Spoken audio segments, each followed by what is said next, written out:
Welcome to Bethel Online Education Hub. Learn anytime, anywhere. Don't forget to like, comment, share, and subscribe for more. Let's learn together, the Bethel way. Good day, everyone. Welcome back to our social science class.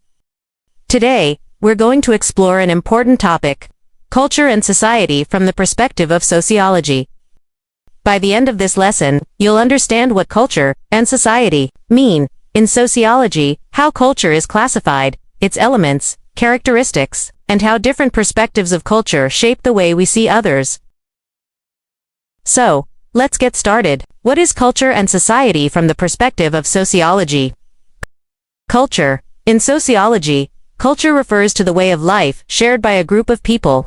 It includes their beliefs, values, norms, symbols, customs, language, technologies. Culture shapes how people think, behave, and interact with one another. It's passed from one generation to the next through learning, communication, and social interaction, not by biological inheritance.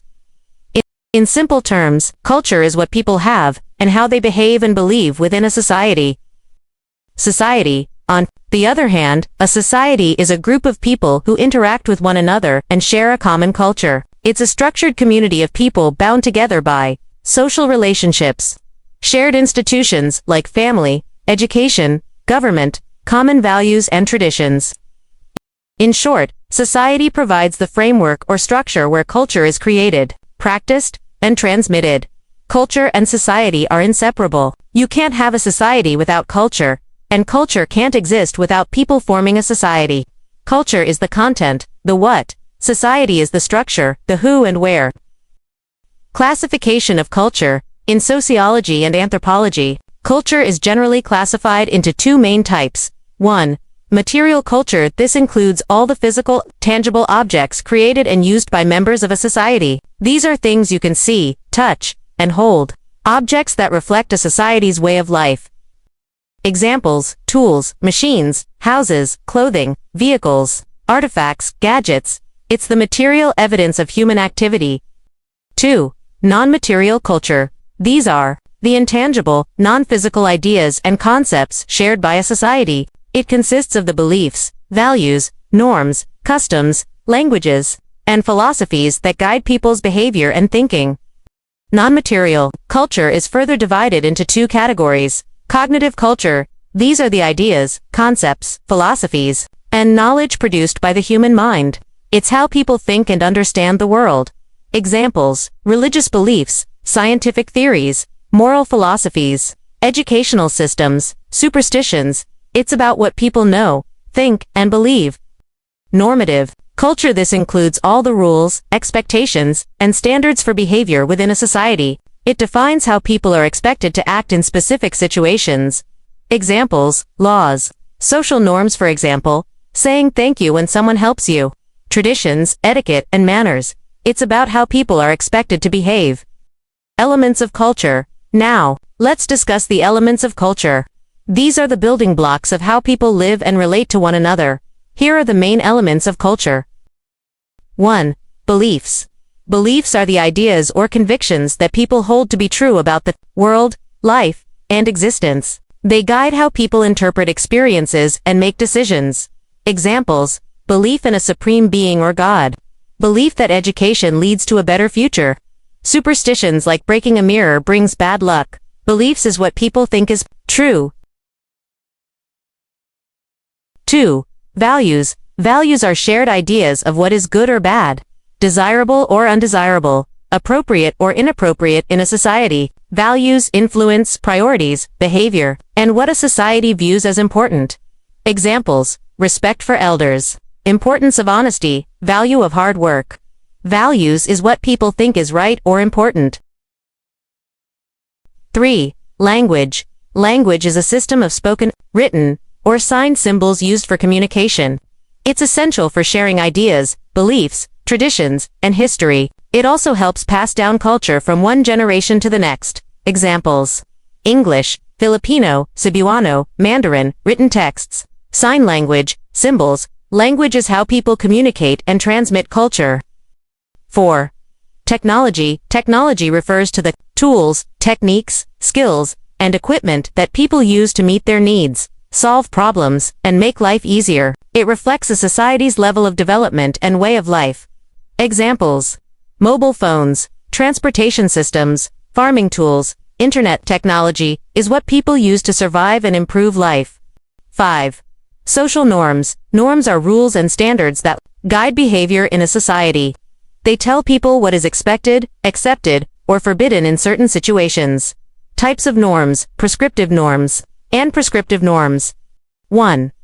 What is a prescriptive norm? A prescriptive norm is a type of social rule or standard that tells people what they should not do in a particular society or situation.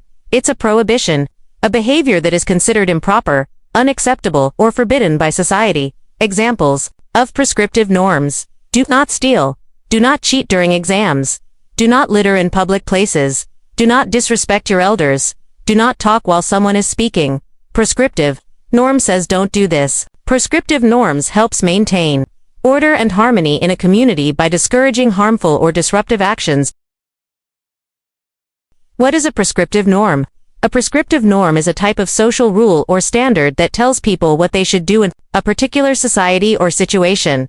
It encourages positive, expected, or appropriate behavior that maintains order and reflects a society's values.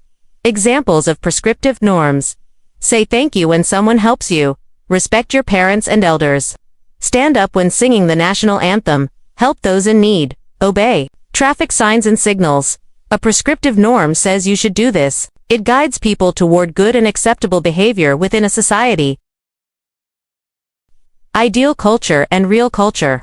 In every society, there's a difference between what people say they value and what they actually do. 1. Ideal culture. This refers to the values, beliefs, and norms that a society claims to follow or aspires to live by. It represents the perfect image of how people should behave according to a society's standards. Examples: we value honesty. Everyone is treated equally here. No one should judge others based on appearance. But in reality, not everyone follows these ideals all the time. Ideal culture is what a society says it believes and values. 2. Real culture. This refers to the values, beliefs, and norms that are actually practiced and observed in real life. Sometimes, it differs from the ideal culture because of personal interests, social pressures, or situations. Examples: people may claim they value honesty, ideal culture, but some still lie to avoid getting in trouble. Real culture is what actually happens in everyday life. Every society has an ideal image of how things should be, but what happens in real life sometimes differs. Understanding both helps us see the gaps between what people value and what they do. Characteristics of culture. Culture has unique features that describe how it works within a society. Here are the main characteristics of culture. 1. Culture is learned. Culture is not inherited through birth. It is taught and learned through family, friends, schools, media, and society. Example: a child learns how to greet elders with respect by watching adults around them. 2. Culture is shared. Enculturation.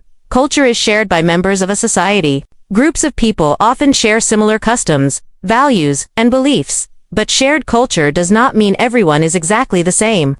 People still have individual differences.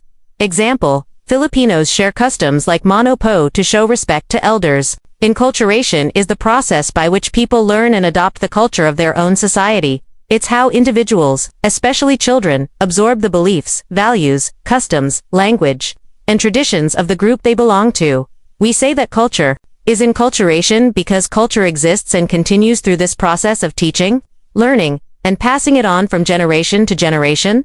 How does enculturation happen? People learn culture through family, first teachers of language, manners, beliefs, and traditions, peers and friends, influencing habits, hobbies, and social behaviors, school and education, teaching norms, values, and knowledge, media, and technology, spreading ideas, trends, and information, religious and community groups, passing spiritual beliefs and practices. Examples: afenculturation, learning to say po and opo to show respect in Filipino culture, observing and copying how adults greet each other during holidays, attending religious ceremonies like baptisms, weddings, and festivals, learning to celebrate national events like Independence Day. Enculturation is how we learn our culture. It's the reason people grow up knowing the traditions, language, values, and beliefs of their community, and why culture is preserved over time.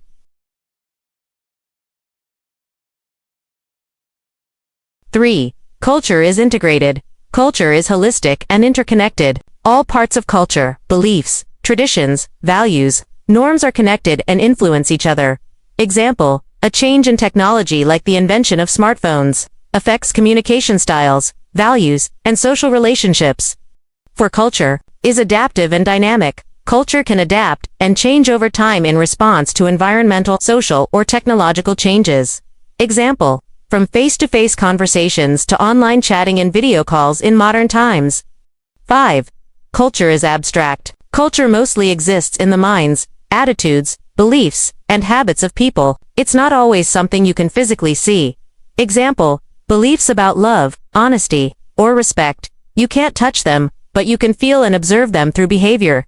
6. Culture is symbolic. Culture uses symbols like language, gestures, signs, and objects to represent ideas and meanings. Symbols have different meanings in different cultures. Example, a white dove is a symbol of peace in many countries.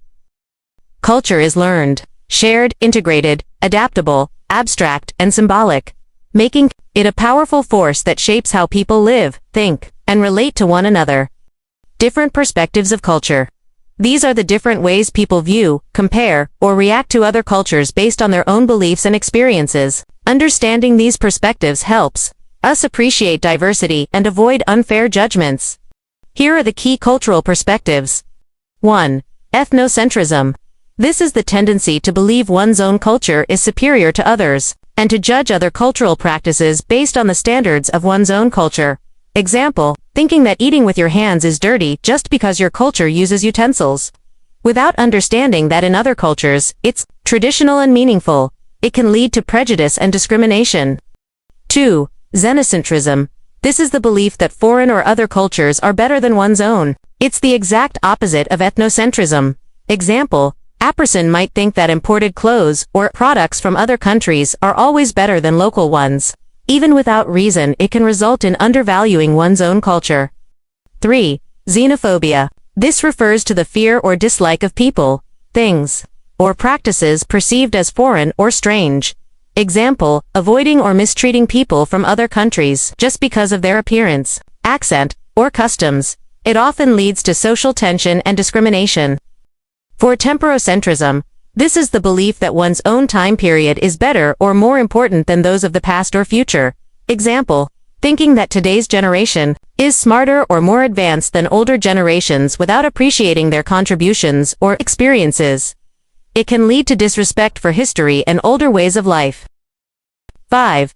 Cultural relativism. This is the belief that a person's beliefs, values, and practices should be understood within the context of their own culture, not judged by the standards of another. Example, understanding why certain tribes have body tattoos or wear traditional clothing instead of labeling it as strange. It promotes respect, tolerance, and open-mindedness. Which of these perspectives do you notice most often around you?